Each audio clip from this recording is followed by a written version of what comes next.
This episode of the Y-Files is brought to you by PDS Debt. The accepted narrative describes the Knights Templar as humble warrior monks protecting Christians on the road to Jerusalem. The Knights were later betrayed and ultimately destroyed. But there is another story within that story. It's a legend filled with murder, mystery, and buried treasure, and it involves a secret powerful enough to rewrite history and change the world. Yes, the Templars were in Jerusalem protecting Christians, but that was their cover story. The real reason they were there was they were looking for something, ancient technology. So as soon as the Knights Templar arrived in the Holy Land, they started digging. And then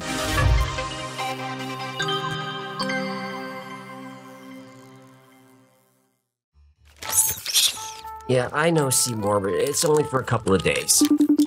Human, I'm not gonna beat around the bush. I need some cash. Well, hello to you too. No time for chit-chat. Gertie wants to go to St. Bart's for Valentine's Day. St. Bart's? It's a Caribbean island. I know what it is. Isn't it like $1,700 a night? Whatever my baby wants, my baby gets. Anyway, the Beavers and I are starting a business, and I need a little money to get going. And that's where you come in, human. No way. How many times do I have to tell— Hear me out. I'm having a hard enough time making my monthly credit card payments as it is. Then there's gas, hump supplies, camel chow. You've seen how much Gertie eats. It's fine, baby. I don't mind a little junk in the hump. Anyway, I can't keep up. I just need a teeny tiny investment. Say, 40 G's. 40,000? Okay, 45. Absolutely not. Oh, come on, you'll love this new business. It's called Beaver Box. We ship wood and wood products. For Valentine's Day, the Beavers are knowing custom wood-shaped heart pins. You wear it for your significant other, family, friends, whoever. Right now, I got a heart-on for you. Did you say you have a heart-on? Yeah? Yeah, you What? probably want to change the— Look, people are gonna be buying these wood heart pins like crazy. Everyone you love can have a heart-on. Please stop saying it. Saying what? Look, why don't you just have PDS take care of your debt? Oh, I think you just shimmied your way into today's sponsor. I sure did. PDS has options for anyone struggling with a lot of monthly debt payments. Credit cards, personal loans, collections, medical bills. Everyone with over $10,000 or more in eligible debt qualifies. Well, if I had good credit, I wouldn't be bugging you for a loan. Well, there's no minimum credit score required. Good and fair credit is accepted. They roll your debt into one low monthly payment. You can save thousands in interest and fees and pay off your debt in a fraction of the time. I am liking the sound of this. PDS is also giving our qualified viewers a free debt analysis just for completing the 30-second online assessment at www.pdsdebt.com/files. pdsdebt.com/files. You got it. Well, this sounds perfect. I'll sign up after the Beavers are done filling the beaver boxes with wood. Yeah, I'm uncomfortable with the way— Wait, where are you getting the wood? Oh, there was a bunch of it in the garage. The Beavers say it's delicious. That's the new hardwood flooring for the kitchen. Well, I'm sorry. Beaver's gonna beaver. From now on, you just let me know anytime you get wood. My wife's gonna kill me. Oh, don't worry about it. Once she sees these pins, she'll forget you. You know what? I'll have the boys carve an extra large pin for you to wear. That way when she gets home, you'll have a huge heart-on for her.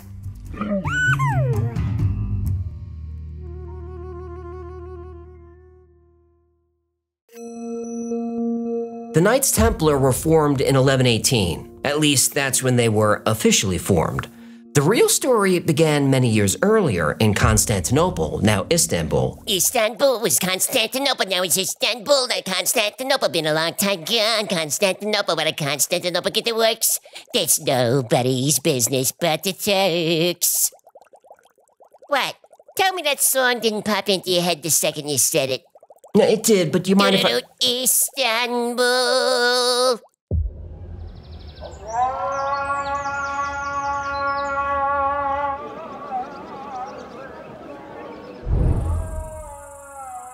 The Brothers of the East was a secret order formed in Greece that eventually set up their headquarters in Istanbul.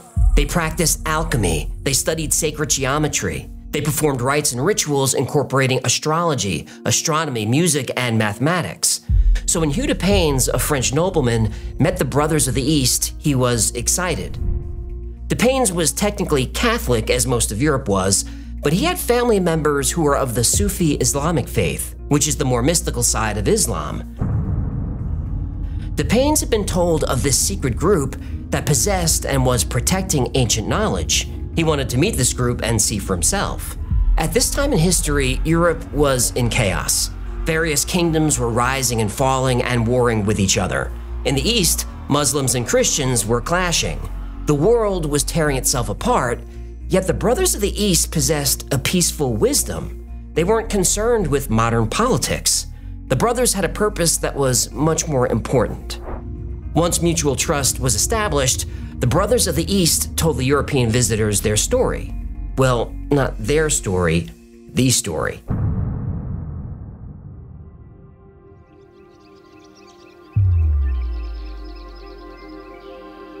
It was the story of an ancient civilization that thrived thousands of years ago. The people were highly spiritual and highly advanced.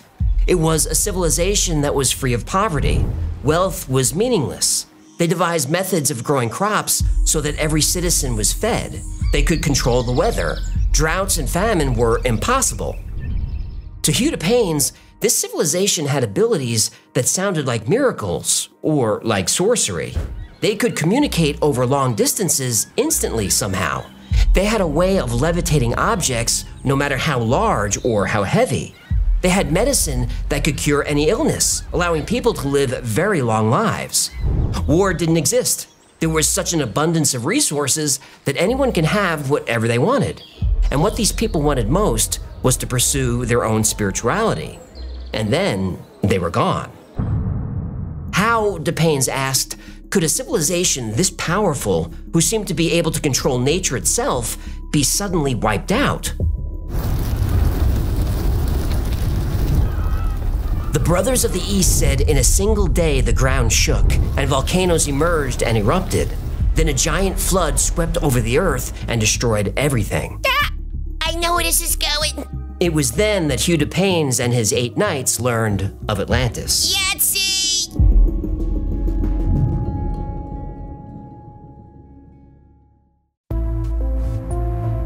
Hugh Depaynes and his fellow knights were riveted by the story.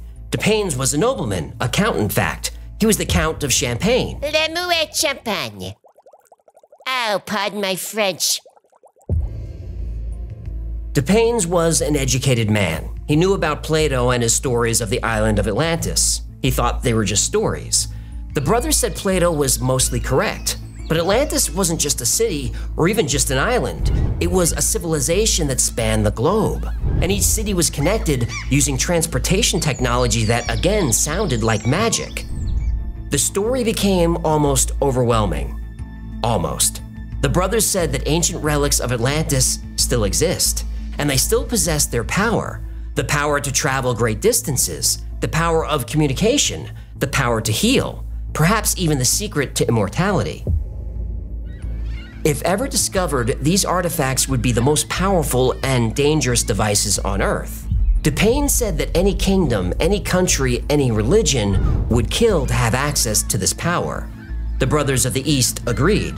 The technology of Atlantis could not fall into the wrong hands, so Hugh Depaynes was offered an assignment: find the ancient artifacts and bring them back to Europe for safekeeping. Hugh and the other 8 men immediately agreed and formed a secret fellowship. But where do they start looking? The brothers said they'll find artifacts under the location of what used to be King Solomon's temple, the Temple Mount in Jerusalem. The knights would have to act quickly. The Holy Land was a dangerous place. Jerusalem was taken by Christian crusaders in 1099, but who knows how long they can hold it. And there was another problem. It wasn't just the knights that knew about the artifacts. Groups of Christians, Jews, Muslims, they were searching too. So when the knights arrived in the Holy Land in 1120, they set up their headquarters where Solomon's temple once stood. They officially became known as Poor Fellow Soldiers of Christ and the Temple of Solomon, the Knights Templar. And the knights played the role of courageous warrior monks, protecting Christians making the long pilgrimage to the Holy Land. But while some Knights Templar guarded Jerusalem, other knights were digging beneath it. Day and night they dug. Until one day, they struck gold. Literally. The Brothers of the East were right. They promised the Knights Templar that if they dug under the Temple Mount, they would find artifacts that once belonged to the great civilization of Atlantis. The Knights found a large box made of acacia wood and gold. There was no question they had found the legendary Ark of the Covenant. And then, they found 5 more.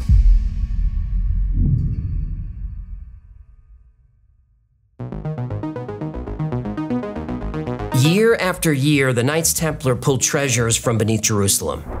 They found the Spear of Destiny, the Holy Grail, the Emerald Tablet, and pages of ancient esoteric wisdom. They learned there were 10 arks, though they only found 6. The arks were used in conjunction with pyramids around the world to create limitless energy. This was similar to what Nikola Tesla attempted at Wardenclyffe Tower.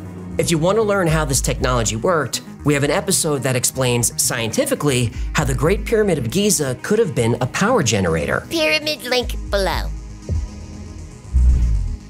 Within the king's chamber of the Great Pyramid is a stone box. Mainstream Egyptology says this box is a sarcophagus to store a mummy, but no mummy was ever found there. And the dimensions of the box are kind of small for a human body, but the box is the perfect size to store one of the arks. The Knights Templar discovered that the pyramids were built for one specific purpose, to store the arks. And the arks, they were built to store manna. In the Bible, manna was a food source that appeared to the Israelites in the desert. It's described as fine flakes that look like frost on the ground. But according to Templar tradition, the Israelites and the Atlanteans before them extracted manna from plant and animal matter and turned it into a monoatomic white powder. This white powder provides energy. A white powder that provides energy?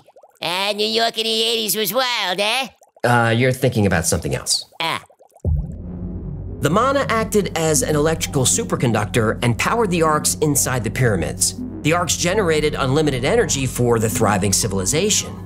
They learned these alchemical secrets from none other than the Emerald Tablet. Emerald Tablet link below. The Emerald Tablet gave detailed instructions on extracting manna from animal bones.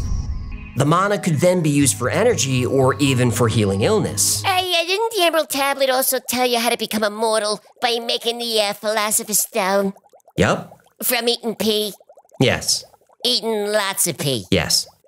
Immortality sounds gross. It does, but if you want to be immortal... Ain't no such thing as a free lunch.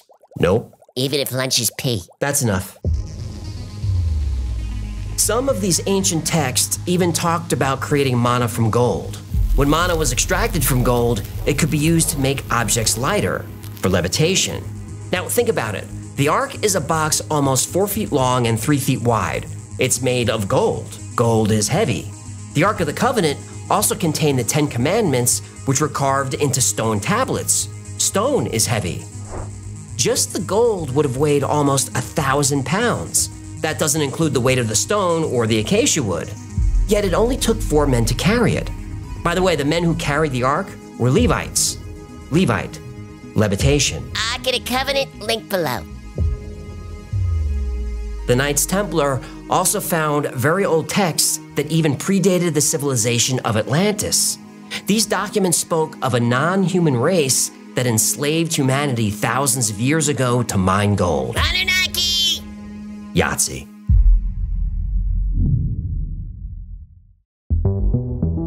The Anunnaki come up a lot on this channel, and I promise I'll do a full episode on them, but here's the short version. The Anunnaki were gods worshipped by the ancient Sumerians, but they were actually aliens from a planet beyond Neptune called Nibiru. The Anunnaki arrived on Earth about 450,000 years ago, searching for resources, specifically gold. They were trying to solve an atmospheric crisis on their planet. Now, finding gold in abundance, they settled on Earth and established mining operations. Eventually, the Anunnaki created a labor force by genetically modifying early human ancestors, accelerating the evolution of Homo sapiens. We need this episode, Chief. I know, we'll do it, I promise. Yeah. Your promises and $60 are worth about 1 night's worth of mana. Okay. So, the Templars knew about the Anunnaki and how they converted gold into a powder used for healing, levitation, and generating electricity.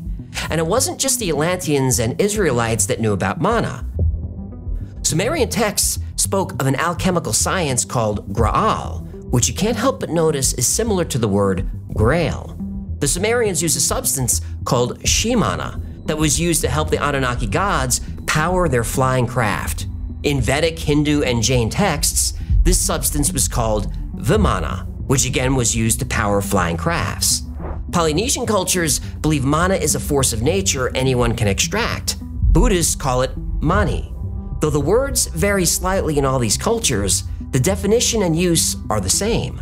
Mana is a potent substance that allows humanity to tap into something very powerful in nature. And by the way, the Templar cross, you can find that carved everywhere and every time civilization existed. The cross is all over ancient Egypt. And you can even see the cross carved on the ancient Sumerian depictions of the Anunnaki. Templar legend says this was actually the symbol of Atlantis. After Atlantis was destroyed in the Great Flood, The Younger Dryas. Yep, the Templar legend of Atlantis and the Great Flood is exactly like every other flood myth we find in every culture around the world. After the flood, a few survivors restarted civilization with knowledge from Atlantis. The cross was carved in their honor. But not everything the Knights found was Atlantean. Some artifacts were from just 1,000 years before, during the time of Jesus. There were ancient texts that confirmed a lot of what was said in the Bible. But some texts contradicted the Bible. There was no way the Knights could let the church find out what they discovered. The Catholic Church was growing more powerful every year. If the truth came out, it could shake the very foundation of the faith, and the Knights Templar would be destroyed. Besides, much of the Knights' funding came from the church. But no historical document compared to the shock of what they discovered next: an ossuary, which is a collection of bones. This ossuary held the bones of a very famous religious family, all buried together. The Knights found the bones of Mary Magdalene, John the Baptist, and Jesus himself. But they also found the bones of the children Mary had with both of them.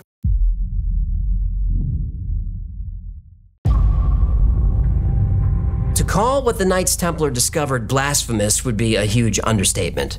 They discovered documents and artifacts that would literally destroy the church. They needed to keep these treasures safe from being destroyed. They needed to keep them from falling into the wrong hands, specifically the Pope's hands.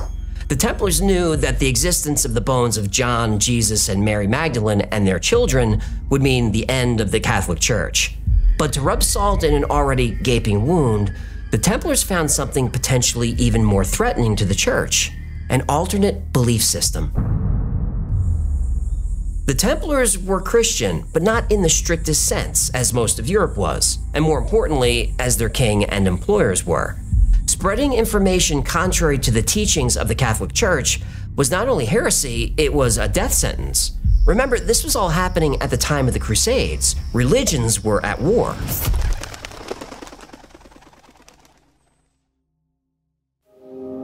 The Templars couldn't speak about their findings, but couldn't ignore them either. So instead, they hid them, they protected them, and studied them. Some ancient wisdom included blasphemous ideas like the divine feminine, reincarnation, heaven as a state of mind, and an innate connection to the Creator. The Knights maintained their appearance as devout Catholics. They had to. Their biggest patron was the Catholic Church. You don't bite the hand that feeds you, especially the most powerful hand on earth. But in secret, the Knights Templar were Christian Gnostics. Gnosticism comes from the Greek word gnosis, meaning divine knowledge. Other cultures call this enlightenment. The basic premise is that spirituality can be found within, without needing an outside institution. So no reason to have priests, monks, saviors, or churches at all. You didn't need them to find God. He's already within you. One of the earliest Templar documents mentions God-given rights. Now, Americans use this phrase, or something close to it, in the Declaration of Independence, but that was in the 18th century. The idea of God-given rights during the time of the Templars meant excommunication or worse. Only the Roman Church could give someone rights. Any alternative was bad for business. And instead of worshiping Jesus, many Knights Templar idolized John the Baptist, who they believe initiated Jesus into Gnosticism in the Great Pyramid. To the Templars, Jesus represented a Christos, a universal consciousness anyone could access, similar to the Buddha. They learned that being born again didn't refer to baptism. It referred to reincarnation, which someone would literally be born again. With the bones of Jesus, sacred documents, and artifacts from an ancient civilization, the Templars had plenty of evidence to back up their beliefs.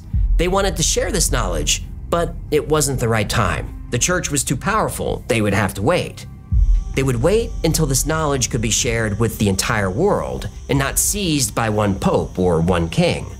So after years of digging, these early knights returned to Europe with the treasures and knowledge and hid it.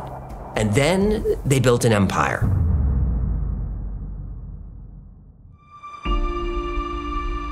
For 200 years, the Knights Templar grew and thrived. Their numbers increased from a handful of soldiers to tens of thousands of men and women. The Catholic Church and Christian lords throughout Europe gave the Knights Templar money, land, and power to help their cause. The Templars created cathedrals, power structures, and systems of democracy.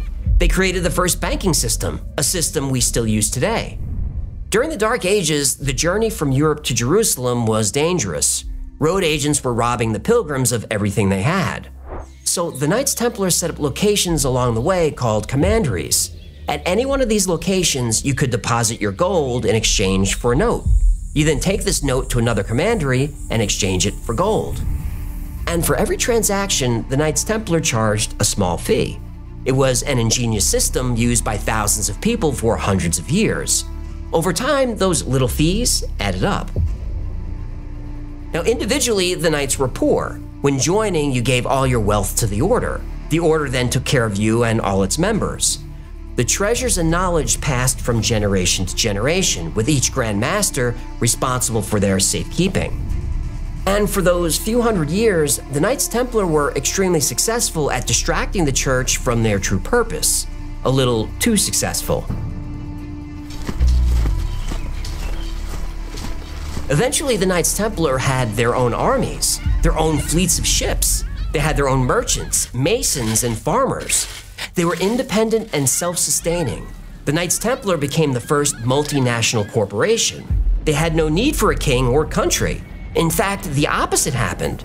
The Knights Templar were so wealthy that King Philip of France was borrowing money from them. In the fall of 1307, King Philip IV needed financing for another war.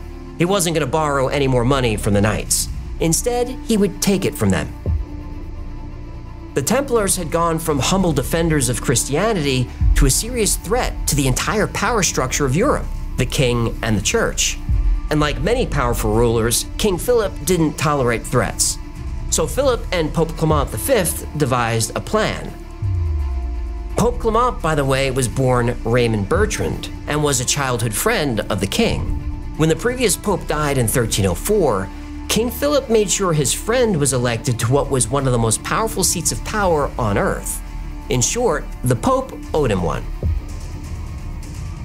On Friday the 13th of October 1307, 100 Templars, including the Grand Master Jacques de Molay, were arrested. For 7 years, they were threatened and tortured to try to gain access to their knowledge and wealth. After making false confessions, they were found guilty of heresy and sentenced to death. But now, there's a plot twist. For centuries, history claimed the church had condemned the Knights Templar as heretics and eventually had them executed. But in 2001, a document was found in the Vatican secret archives. It's called the Chinon Parchment. The Chinon Parchment documented the inquiry led by 3 cardinals appointed by Pope Clement V. It details the investigation and the charges against the Templar leaders, including the Grand Master Jacques de Molay. The Chinon Parchment reveals that the Pope absolved the Templar leaders of heresy. They were allowed to reconcile with the Church. The Pope would allow the Order of the Knights Templar to continue their work. King Philip didn't like this result. He applied pressure to the Pope. Remember, the Pope owed him one.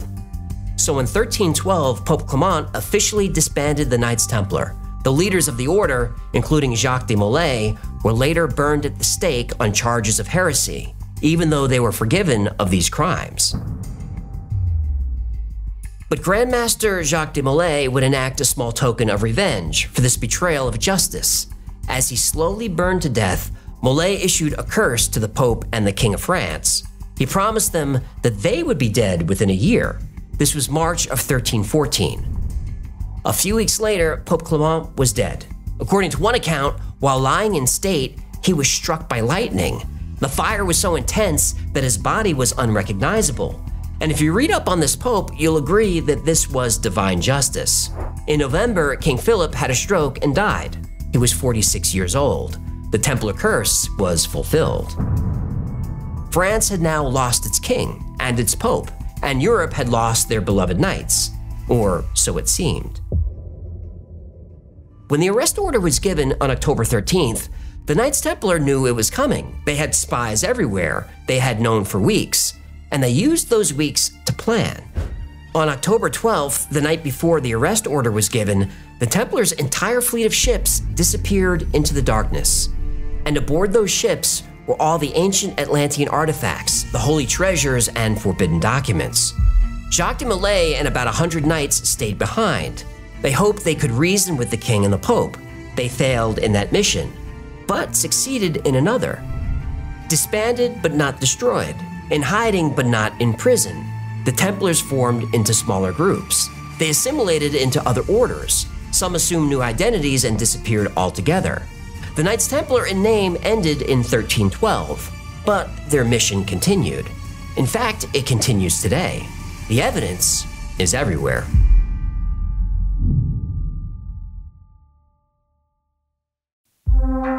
Evidence of the Knights Templar can be found all over the world. After they disbanded, they were determined to keep their knowledge and traditions alive, so they created alias groups to avoid detection.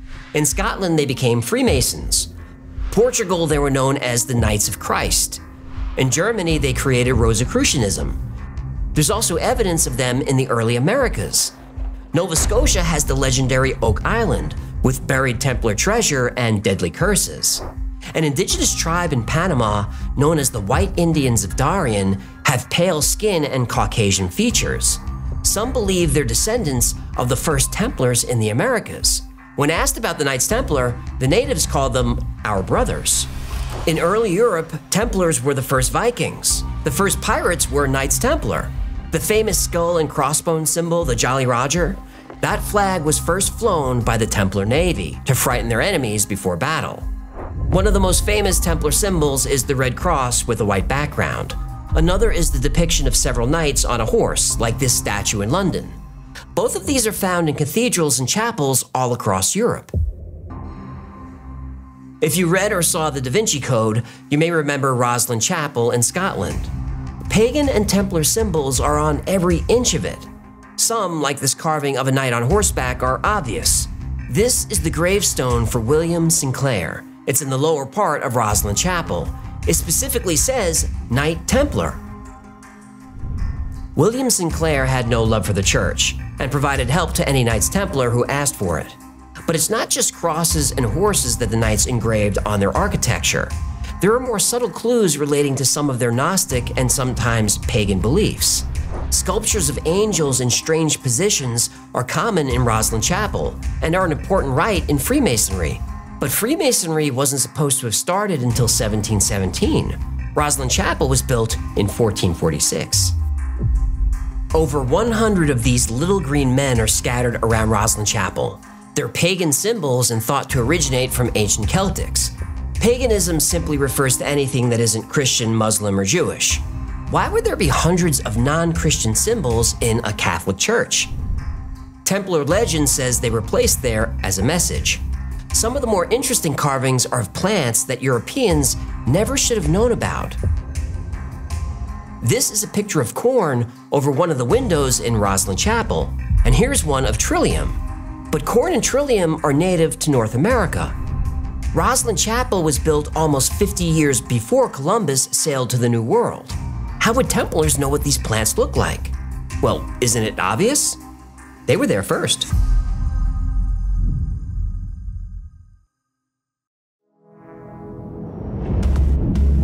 Templar legend says Sir Henry Sinclair, grandfather of the builder of Rosslyn Chapel, was not only a Templar, but was among the first Europeans to visit the New World. Not only that, but Christopher Columbus himself was associated with the Knights. He was a distant relative of the Sinclairs. Columbus's daughter was married to the Grand Master of the Order. He had access, as all Grand Masters do, to ancient knowledge of the Knights Templar, including their maps. Columbus knew there was something on the other side of the Atlantic. He didn't know what, but he knew there was land and treasure. He knew this because the Knights Templar had maps of the New World for centuries. One of these was the Piri-Reis map, and you know this famous map. It shows the New World and Antarctica hundreds of years before they were rediscovered. Piri-Reis, by the way, was a cartographer from Istanbul, which in his time was Constantinople, birthplace of the Knights Templar. Was Piri-Reis a Templar? Maybe. Coincidence? Maybe. But when Columbus wanted to sail to the New World, he first approached King John of Portugal for financing. King John refused, so Columbus went to Portugal's enemies, Spain and England. Queen Isabella of Spain came up with the money first, and the rest is history. But Templar history tells a different story. They say Portugal refused to finance Columbus because they already knew about the New World. Knights Templar had been sailing there for years. Portugal was populated by so many knights that it was considered a Templar nation. In fact, the word Portugal means port of the Gauls, but Templars say it really means port of the Grail. Ah! Knights Templar history says they were trading with Native American tribes for years. That's where they got a lot of their gold. And the Templars had a very good relationship with the people of the New World. Columbus knew this. How do we know? Well, when Columbus sailed the ocean blue in 1492, the Nina, the Pinta, and the Santa Maria all flew flags with the Templar cross. Yeah. He knew the natives would recognize this symbol and be peaceful. And they were at first. Sadly, the Europeans didn't return the favor. The Knights Templars say they were the first Europeans to visit the Americas. Fine. But can they prove it? They can.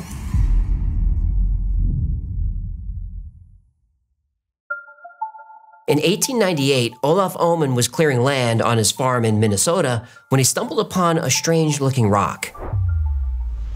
It was a tablet, about 30 inches tall and 16 inches wide. Carved in it were symbols that Oman didn't recognize. This tablet became known as the Kensington Runestone. Oman had it analyzed and translated. The inscription said it was left by Viking travelers in 1362. And this isn't a stone found on the coast. These Vikings were in the middle of the continent. Vikings in the New World, a century before Columbus. Now remember, according to Templar tradition, the first Vikings were Knights Templar. Then there's the Narragansett runestone, found in Rhode Island in 1939, also with Viking runes. Only 14 miles from where this runestone was discovered is Newport Tower. This is a mysterious 8-column structure. It's rumored to have been built by Vikings in the 1500s to track the solstices. The local museum says it's just the base of a lighthouse, but most locals disagree. As far back as the early 1800s, records and legends have given credit to Vikings. But why 8 columns? Why not just build it as one solid cylinder? Well, the answer leads us back to Gnosticism. The number 8 is highly significant to Gnostics. It represents completeness, a divine fullness. Remember earlier when I mentioned Jesus was initiated in the Great Pyramid? Well, there's a reason for that.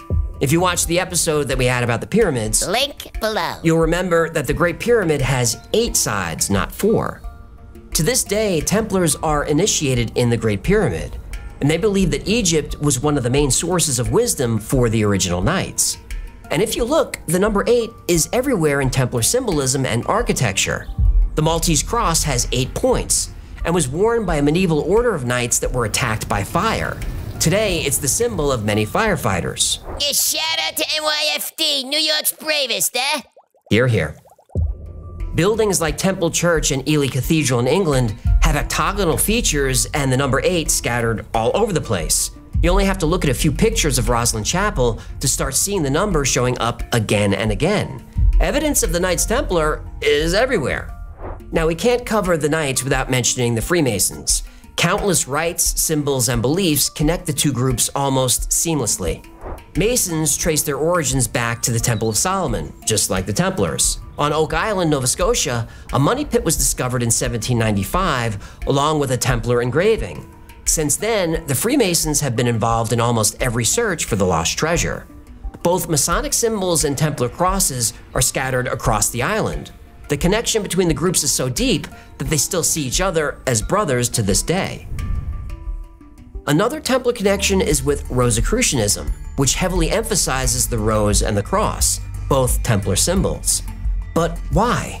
Why did the Templars spend so much time and money hiding their legacy? Well, the Knights Templar had a higher purpose. Their ultimate goal was to change the world for the better. They knew the ancient artifacts and knowledge would be a shock to society, but this knowledge was never meant to stay hidden. Eventually, the Knights will share the truth. And the truth might come out sooner than you think. Timothy Hogan is the current Grand Master of one of the Templar orders. He's on a mission to prepare the world to embrace their secrets. He insists that this knowledge is powerful enough to drastically alter our society as we know it in a positive way. Currently, all the Templar treasures are hidden in vaults around the world, 7 of which are here in the United States. And according to Hogan, the world is just about ready for their release. He says they'll do it in a way where no one government, no one religion will have complete access to the information. The release of information will be controlled to ensure everyone benefits. Because really, that's the Templars' entire purpose. It has been since the beginning. They wanted freedom for the people, physical freedom from the king, and spiritual freedom from the Pope. Unfortunately, it wasn't possible in the 14th century. But today, it could very well succeed. We're at a pivotal point in history where many feel like something is about to happen. They just don't know what. And I feel it too. Now, that might be nothing more than humanity's obsession with death and the end of the world. But maybe it's more than that. I think we all know that we can't go on living this way. Constant wars around the world, the hatred within our countries, the dishonesty of our leaders, the corruption of our institutions. It has to stop. Imagine how different our lives would be if we had access to ancient wisdom and technology. It would be a revolution. We could finally do what Nikola Tesla almost did, create free energy for the entire planet. It would take a while, but eventually, everyone on Earth could access healthy food, clean water, and live long, healthy lives free of illness and pain. It would be a revolution. Crime, poverty, and war wouldn't be necessary in a world of abundance, all due to the artifacts being held in secret vaults around the world. It would be a revolution. That is, if they're real. Today's story of the Knights Templar comes from one man, Timothy Hogan. He's the Grand Master of the Order of the Temple of Secret Initiates, the OTSI. He tells the story of ancient wisdom, alchemy, holy relics, and Atlantean artifacts. It's a fascinating story. But is it true? Well, there's nothing to debunk about his story, but there's also no physical evidence to prove it. So it really comes down to Mr. Hogan. Do you believe him? Now, you know what? I'm going to call him Tim because I know he's watching. Hi, Tim. This is the part of the episode where I tell you all the positive and negative things I can about the author of the story.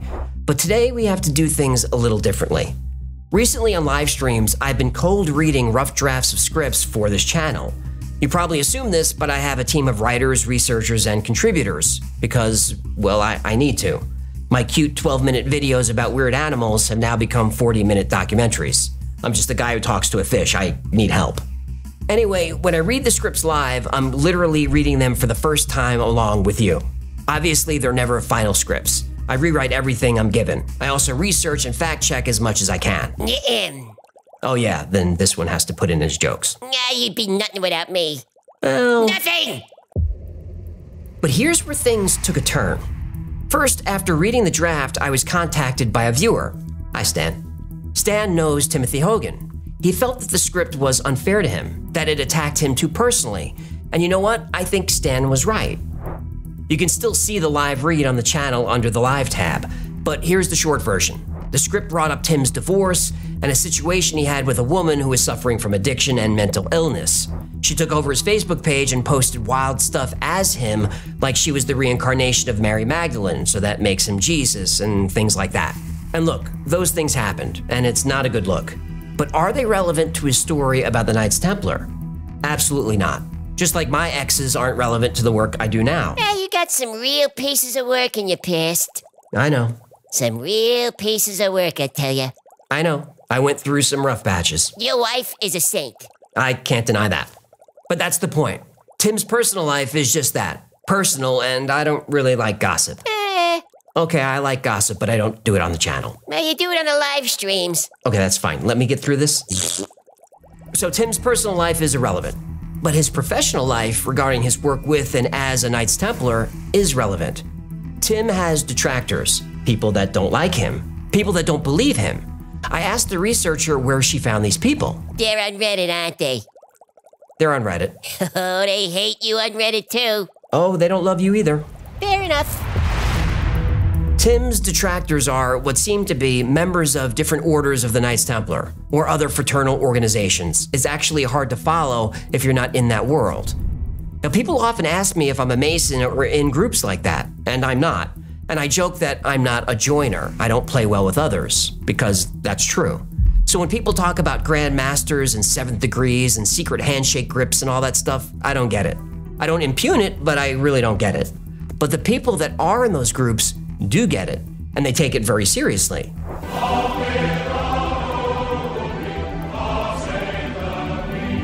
There's been infighting with these various orders for 1,000 years, and it's still happening.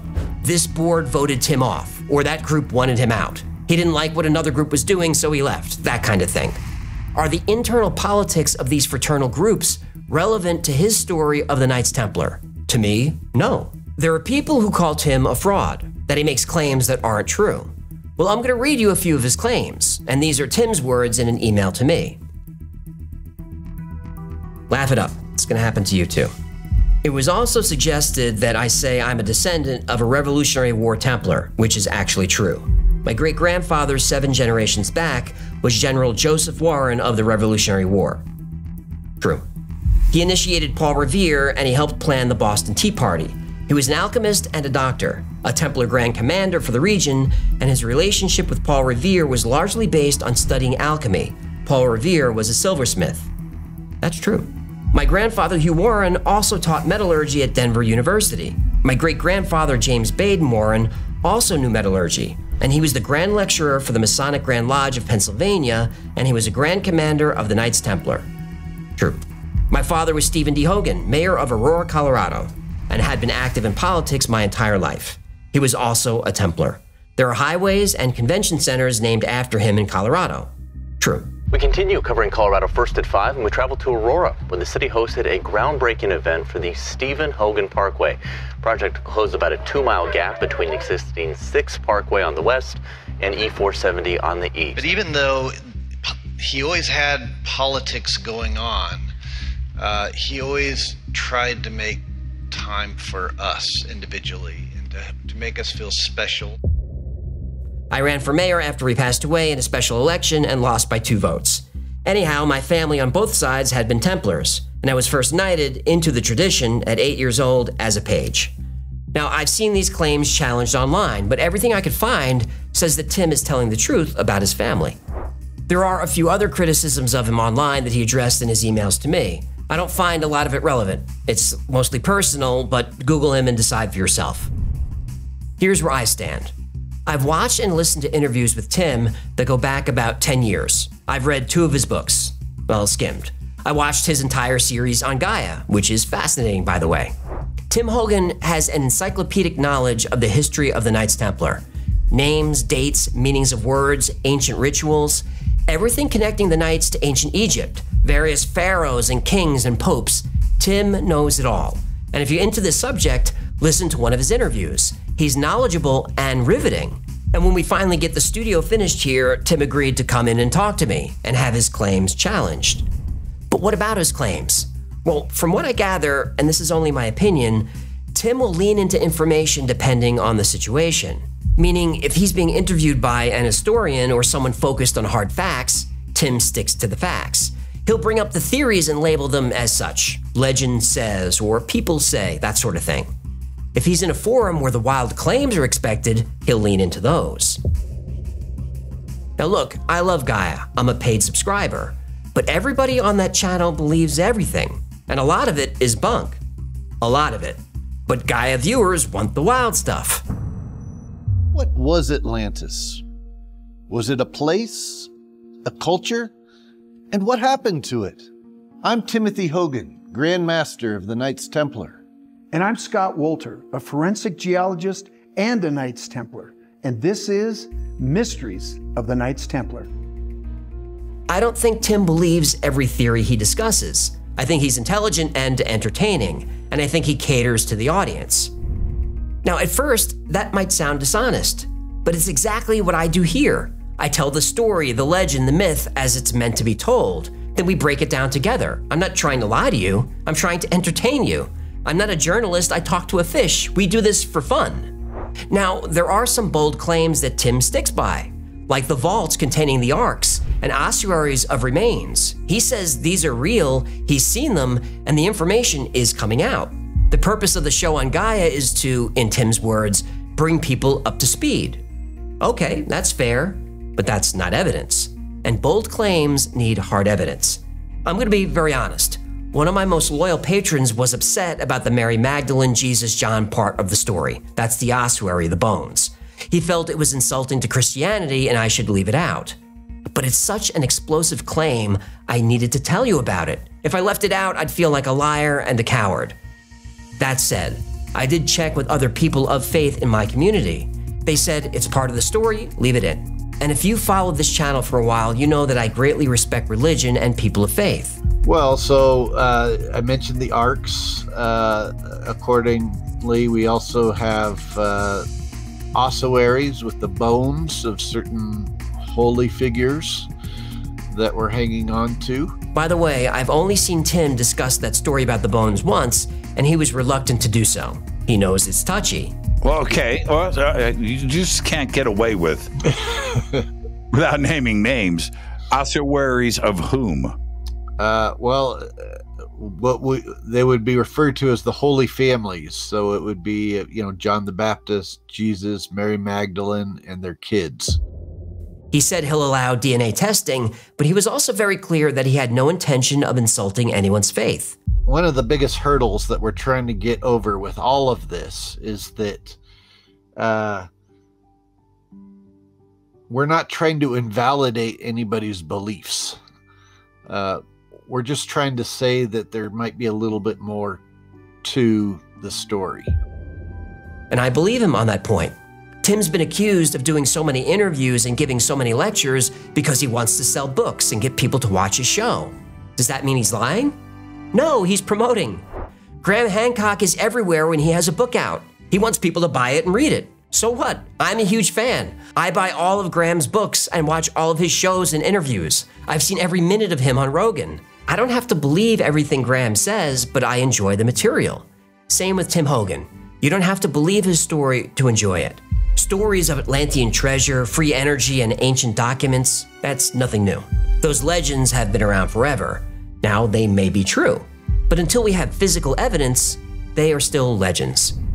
So is Tim just jumping on the Atlantis bandwagon, or is the link between the Knights Templar and Atlantis real? Are there really underground vaults hidden around the world with ancient technology that could rid us of poverty and war? The arks, the artifacts, the emerald tablet, the mana, the bones, are they real? Well, I need to see them. But if you choose to believe the story without physical proof, that's okay too. I'm not trying to persuade you one way or another.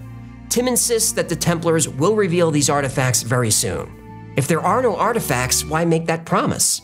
When he talks about the divine in each of us, he seems to believe it.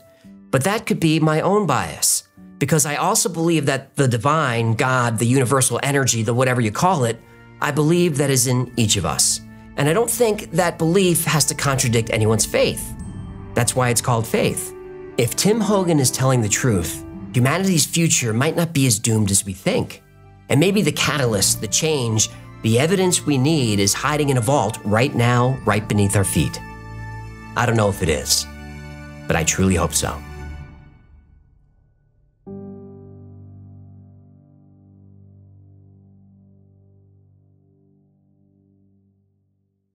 Thank you so much for hanging out with me today. My name is AJ, that's Hecklefish. Hey, you don't happen to have a mana guy, do ya? I don't. Yeah.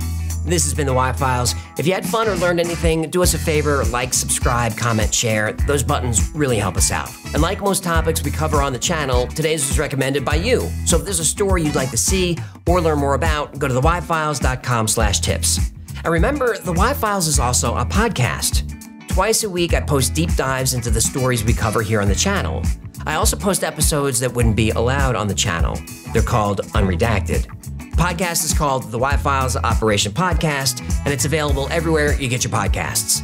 Now, if you need more Y-Files in your life, check out our Discord. There are over 40,000 people on there 24/7, and they talk about the same weird stuff that we do. It's a great community, it's a lot of fun, and it's free to join. Now, the best way to keep track of all the stuff that's happening with the channel is the yfiles.com/cal. That's our production calendar. There you'll see what episodes are being posted and when, the names of the podcasts, when we're live streaming, all that stuff is there. A special thanks to our patrons who make this channel possible.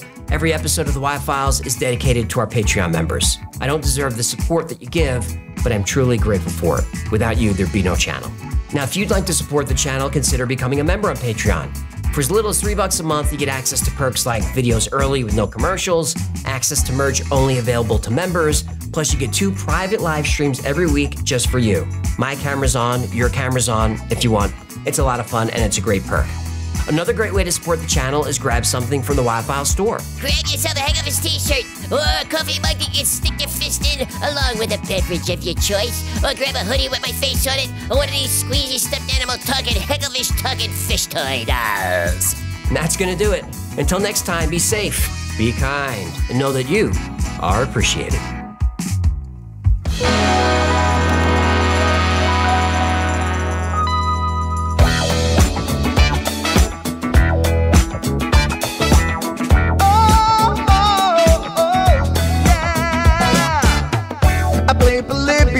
In Area 51, a secret code inside the Bible said I would.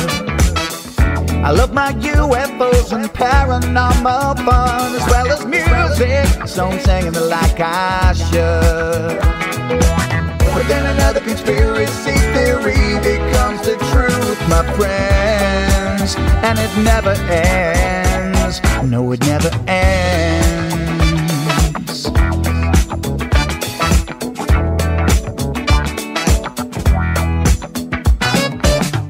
I fear the crap cat and got stuck inside Mel's hole with MK Ultra of being only too aware.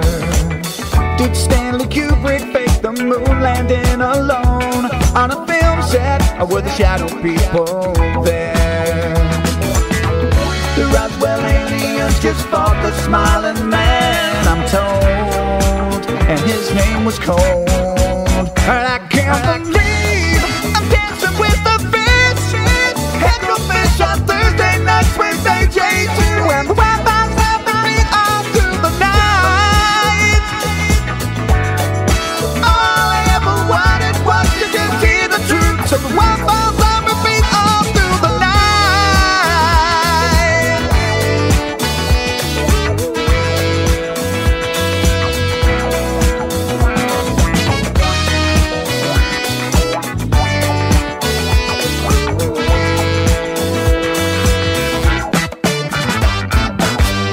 The Mothman sightings and the solar storm still come to Agatha, the secret city underground. Mysterious number stations, planet Serpo 2, Project Stargate, and what the Dark Watchers found. We're in a simulation, don't you worry though. The Black Knight satellite, it told me so. I can't believe